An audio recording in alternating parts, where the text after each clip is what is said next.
సుదీర్ఘ చరిత్ర కలిగిన తెలుగుదేశం పార్టీ పగ్గాలు ఒకవైపు, ఆంధ్రప్రదేశ్ సీఎం పగ్గాలు మరోవైపు మోస్తున్న నారా చంద్రబాబు నాయుడుకి హైదరాబాద్ ఎంపీ ఎంఐఎం అధినేత అసదుద్దీన్ ఓవైసీ కీలక సూచన చేశారు. ముఖ్యంగా పార్టీ పగ్గాల విషయంలో లోకేష్కు మద్దతుగా ఓవైసీ చేసిన కామెంట్స్ వైరల్ అవుతున్నాయి.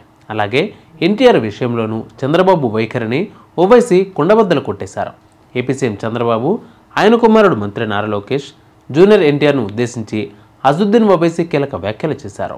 చంద్రబాబు తనకంటే తన పార్టీ కంటే లోకేష్కు ఎక్కువ నష్టం చేస్తున్నారని అభిప్రాయపడ్డారు.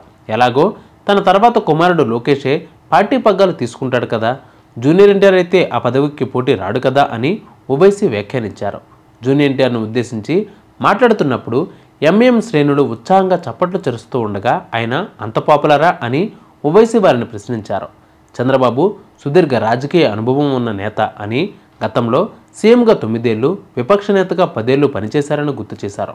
అటువంటి వ్యక్తి లోకేష్ విషయంలో సరైన నిర్ణయం తీసుకోవాలని ఓవైసీ సూచించారు. बाबू नायडू से कह रहा हूं कि आपने अपने से ज्यादा नुकसान, अपनी पार्टी से ज्यादा नुकसान आपने अपने बेटे लोकेश का मुस्तकबिल उसको खत्म कर दिया आपने, क्योंकि आपके बाद तो आपका बेटा ही आएगा ना, जूनियर एनटीआर तो नहीं आएगा। अब्बा इतना पॉपुलर है उन्हें,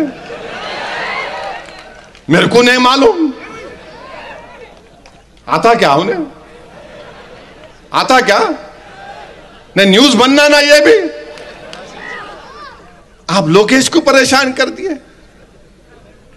अरे उसका तो देख लेते, कितना तुम करेंगे, तुम हो गया ना 9 साल आंध्र प्रदेश के चीफ मिनिस्टर, 5 साल आंध्र प्रदेश के, बस है बच्चे को देखते अपने, मगर आपने लोकेश को परेशानी में डाल दिया। मेरे भाई सच्चाई भाई ఇప్పటికే ఏపీ రాజకీయాల్లో మంత్రిగా, టీడీపీ జాతీయ ప్రధాన కార్యదర్శిగా చురుగ్గా వ్యవహరిస్తున్న లోకేష్కు చంద్రబాబుకు ఆటోమేటిక్గా వారసుడుగా ఇప్పటికే పేరు వచ్చేసింది. అదే సమయంలో ఆయన కాబోయే సీఎం అనే వ్యాఖ్యలు టీడీపీ నేతల నుంచి వినిపిస్తూనే ఉన్నాయి. ఇంత పాజిటివ్ పరిస్థితులు ఉన్నప్పుడు లోకేష్కు నష్టం చేయకుండా టీడీపీ పగ్గాలు ఇచ్చేయాలని అసదుద్దీన్ ఓవైసీ చేసిన సూచన ప్రాధాన్యం సంతరించుకుంది. ఇదే సందర్భంలో బీజేపీపై కూడా కొన్ని కీలక వ్యాఖ్యలు చేశారు. బీజేపీ హిందుత్వ అజెండాతో వస్తే చంద్రబాబు కూడా వస్తారా, నితీష్ కుమార్, చిరాగ్ పాస్వాన్, జయంత్ చౌదరి వచ్చి మాకు మద్దతుగా నిలుస్తారా అని ప్రశ్నించారు. అలాగే జగన్పై కూడా కొన్ని వ్యాఖ్యలు చేశారు. సెక్యులరిజం పేరుతో చీప్ పాలిటిక్స్ చేయకూడదని సూచించారు. జగన్మోహన్ రెడ్డి కనీసం మమ్మల్ని నమ్ముతామని అంటారు. వక్ఫ్ బోర్డులో మార్పులను వైసీపీ ఎంపీలు వ్యతిరేకించినందుకు వారికి ఈ సందర్భంగా ధన్యవాదాలు తెలిపారు. వాళ్ళు కనీసం మా కోసం మాట్లాడుతున్నారు. వక్ఫ్ బోర్డులో 2 ముస్లిమేతరులు ఉంటారు. తిరుమల తిరుపతి దేవస్థానంలో అన్యమతస్థులు ఉండకూడదని చంద్రబాబు, టీటీడీ చెబుతున్నాయి. అలాంటిది వక్ఫ్ బోర్డులో నాన్ ముస్లింలు 2 ఎలా ఉంటారు? అయితే టీటీడీ బోర్డులో అన్యమతస్థులను ఎందుకు తొలగిస్తున్నారు అని ప్రశ్నించారు.